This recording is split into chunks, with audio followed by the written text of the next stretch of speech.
Tema 5. Arte islámico en España. El arte islámico está muy ligado a la religión islámica que nace de la mano de Mahoma. Geográficamente se va a extender por Próximo Oriente, por una gran parte de Asia, por África y por la península ibérica. Cronológicamente, el arte islámico abarca de manera global desde el nacimiento de la religión islámica en el siglo VII hasta la actualidad. En el ámbito concreto de la península ibérica, llamamos arte hispano-musulmán aquel que se desarrolló en la península ibérica, ocupada por los musulmanes, al-Ándalus, desde el 711 hasta que en 1492 los reyes católicos conquistan el reino nazarí de Granada. Los musulmanes crearon un arte de gran personalidad y originalidad, síntesis de las diferentes tradiciones de los pueblos conquistados. Precisamente será en Al-Ándalus donde mejor podamos comprobar esta característica, ya que aquí surgirá un arte propio a partir de las aportaciones musulmanas y la tradición del arte romano y visigodo existente en el suelo peninsular. Por este motivo, al arte creado en la península durante este periodo se le conoce con el nombre de hispano-musulmán, para hacer notar los dos aportes fundamentales. Las características fundamentales del arte islámico son: de todas las manifestaciones artísticas, la más importante es la arquitectura. El monoteísmo islámico condenó la adoración de cualquier icono, por lo que estaba prohibido, en lugares religiosos, la representación figurativa, quedando esta reducida a edificios de carácter profano, libros científicos y cuentos. Así, el arte árabe es anicónico, determinando una estética abstracta con ausencia de toda figuración. Los edificios musulmanes fueron construidos con una gran pobreza de materiales, destacando el ladrillo como material constructivo y el yeso y la madera como materiales de revestimiento. Escasa altura de sus edificios que muestran, sin embargo, un gran desarrollo en horizontal, así como la sensación de armonía con el paisaje que los circunda. Oposición entre los exteriores de los edificios totalmente sobrios frente a unos interiores intensamente decorados. No se deja nada por cubrir, dando lugar a una actitud estética llamada horror vacuí. Con esta decoración tan excesiva, se pretendía ocultar la pobreza de los materiales constructivos. La temática utilizada se basó fundamentalmente en motivos geométricos y vegetales, ataurique, acompañados por la letra epigráfica con versos del Corán.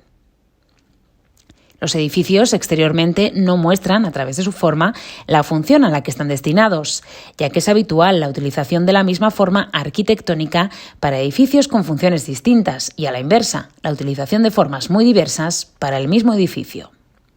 Los árabes utilizaron toda clase de elementos técnicos de tradición romana, bizantina o siria. Como elementos sustentantes, emplearon una columna y un pilar de una llamativa delgadez, debido a que la techumbre que debían soportar era de poco peso. Además, hicieron uso del arco de herradura de clara herencia visigoda, aunque su amor por lo decorativo les llevó también a utilizar otros arcos como el lobulado o polilobulado y el arco mixtilíneo. Utilizaron desde capiteles reaprovechados de edificios romanos y visigodos a capiteles tan originales y propios como el capitel corintio de Avispero, en época califal, o el de mocárabes en épocas posteriores. La arquitectura musulmana es una arquitectura abovedada, utilizando fundamentalmente la bóveda nervada de crucería en época califal y la de mocárabes en época nazarí. La arquitectura musulmana se divide en dos tipos de construcciones: las de carácter religioso, mezquita, y las de uso civil, palacios, alcazabas, baños públicos, etc. La mezquita es el edificio más importante de la arquitectura religiosa y de todo el arte islámico. A diferencia del templo cristiano, no es específicamente la casa de Dios, sino el lugar de reunión de la comunidad musulmana. Las mezquitas solían ser de planta cuadrada o rectangular. Entre sus antecedentes se señalan la casa de Mahoma en Medina, las estructuras hipóstilas de los persas sasánidas e incluso la basílica cristiana. En las mezquitas destacan las siguientes estancias: un gran patio fortificado, Sa'an, en cuyo centro se sitúa la fuente para realizar las abluciones y la sala de oración, Haram, formada por un número indefinido de naves llamadas crujías, que son perpendiculares o paralelas al muro de la Qibla, orientado hacia la Meca, y donde se localiza el mihrab, especie de ábside o nicho muy decorado. El mihrab suele concentrar el mayor lujo decorativo por ser el lugar santo de la mezquita. Ante este se sitúa un espacio acotado llamado maksura, con el fin de establecer una separación entre el califa o imán y el resto de los fieles. También próximo a la quibla está el mimbar, púlpito de madera desde donde el imán dirige la oración. Por último, adosado al patio, se encuentra el alminar o minarete, desde donde el almohadano llama a la oración 5 veces al día. Dentro del arte hispano-musulmán se distinguen las siguientes etapas. Arte cordobés, emiral y califal, desde el siglo VIII hasta el siglo IX, Córdoba. Arte reinos taifas, siglo XI. Arte almorávide, desde el siglo XI al siglo XII.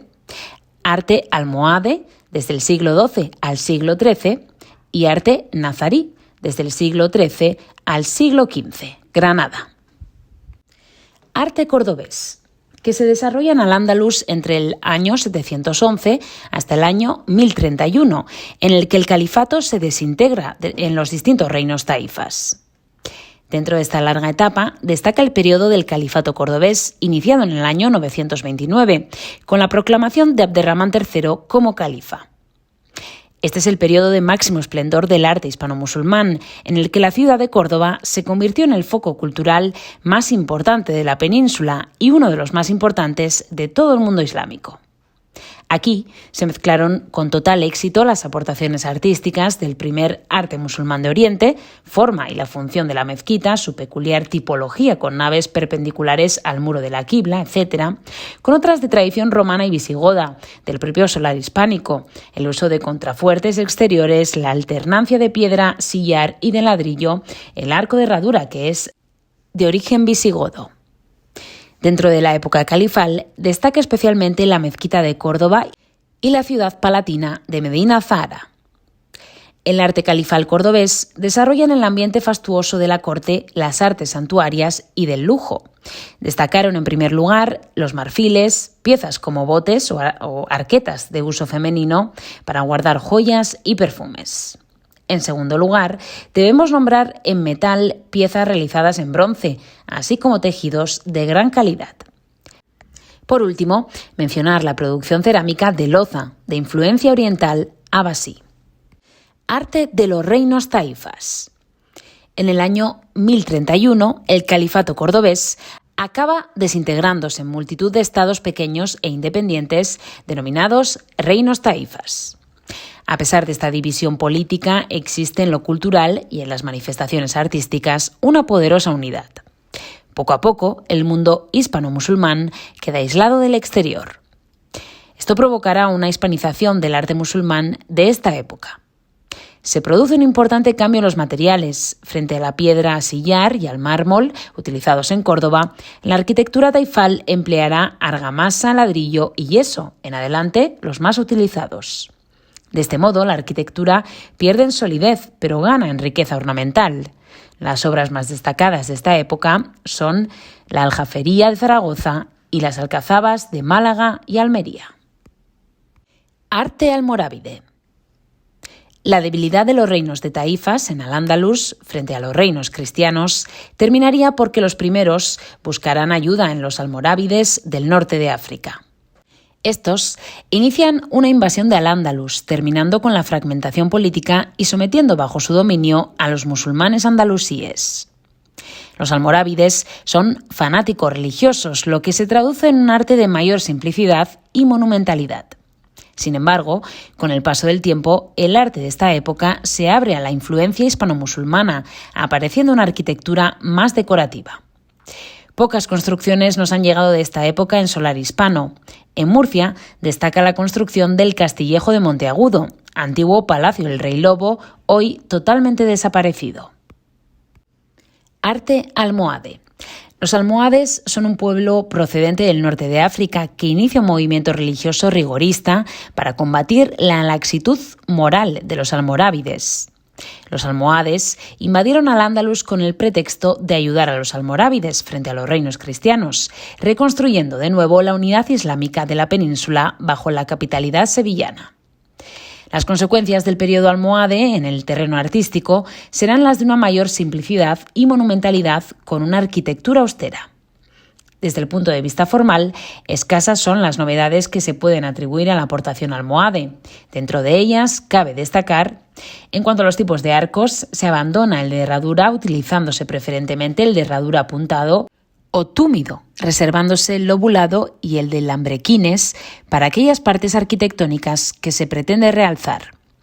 Utilización de la cerámica vidriada en su aplicación arquitectónica, utilizándose la técnica del alicatado, muro recubierto de azulejos. Utilización de los mocárabes, elemento construido a base de formas prismáticas colgantes, como elemento decorativo de clara influencia almorávide.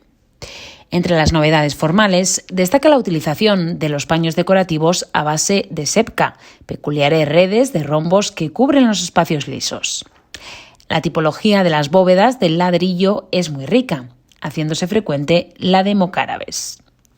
Por último, cabe destacar el hecho de que, al igual que sus antecesores, los almorávides, el pueblo almohade no pudo sustraerse a la influencia cordobesa, y veremos cómo, a pesar de la sobriedad y austeridad de los almohades, triunfará el concepto ornamental andaluz. Dentro del arte almohade destacan dos obras, la Giralda y la Torre de Oro en Sevilla. El arte nazarí es el desarrollado en Al-Ándalus durante la existencia del reino nazarí, de Granada desde 1238 hasta 1492, que los reyes católicos la conquistan. El reino nazarí de Granada va a vivir durante los siglos XIV y XV, una etapa de gran esplendor cultural y artístico. Un arte que presenta una serie de características. La arquitectura se va a despreocupar del exterior del edificio. Los muros exteriores se presentarán desnudos, libres de decoración. Todo se concentra en el interior, ricamente decorado, con un gran sentido de privacidad e intimismo. La naturaleza se integra en la arquitectura. Los jardines jugarán un papel fundamental en los palacios granadinos, donde el agua, con su triple función, utilitaria, religiosa y estética, se incorporará a los monumentos. Los materiales constructivos utilizados siguen siendo de una gran pobreza, argamasa y ladrillo fundamentalmente. Sin embargo, para revestir los muros se utilizará mármol, yeso, cerámica vidriada y madera. Durante este periodo surge una columna, típicamente granadina, de una gran belleza. En cuanto a los arcos, en este periodo es habitual utilizar el arco peraltado y normalmente con el intradós angrelado y festonado. Una de las grandes aportaciones del arte nazarí es la utilización de bóvedas de mocárabes, con un intenso efecto decorativo, así como la manera de revestir los muros, creando una sucesión en altura de tres materiales. Alicatados de azulejos en las partes bajas de las estancias, expuestas al roce humano, se componen de placas de cerámica vidriada de diversos colores, consiguiendo una decoración geométrica de lazos, como si fuera un rompecabezas. Sobre el alicatado va el yeso con motivos florales, geométricos y epigráficos. Por último, la techumbre de madera. Durante este tiempo surgirán algunas de las obras artísticas más sobresalientes del arte islámico, la Alhambra y el Generalife de Granada. A modo de conclusión, señalar que el arte de Al-Ándalus es un estilo artístico surgido durante el tiempo que la península ibérica estuvo bajo el dominio musulmán, desde los siglos VIII al XV. Un arte rico, diverso y único en estilos y técnicas, y que es el resultado de la mezcla de diversas culturas, desde la islámica a la visigoda, la romana y la bizantina. Un arte que, como resultado de todo ello, dio lugar a la aparición de un estilo de gran refinamiento, lleno de matices decorativos, y que aportó interesantes soluciones ornamentales al mundo del arte. Una manifestación cultural que se plasmó tanto en las artes como en las letras, y que nos dejó un impresionante legado en lo que a arquitectura, ornamentación y otras expresiones artísticas se refiere. Obras: 1. Mezquita de Córdoba. 2. Alhambra de Granada. 3. Flautista de Santa Clara la Real.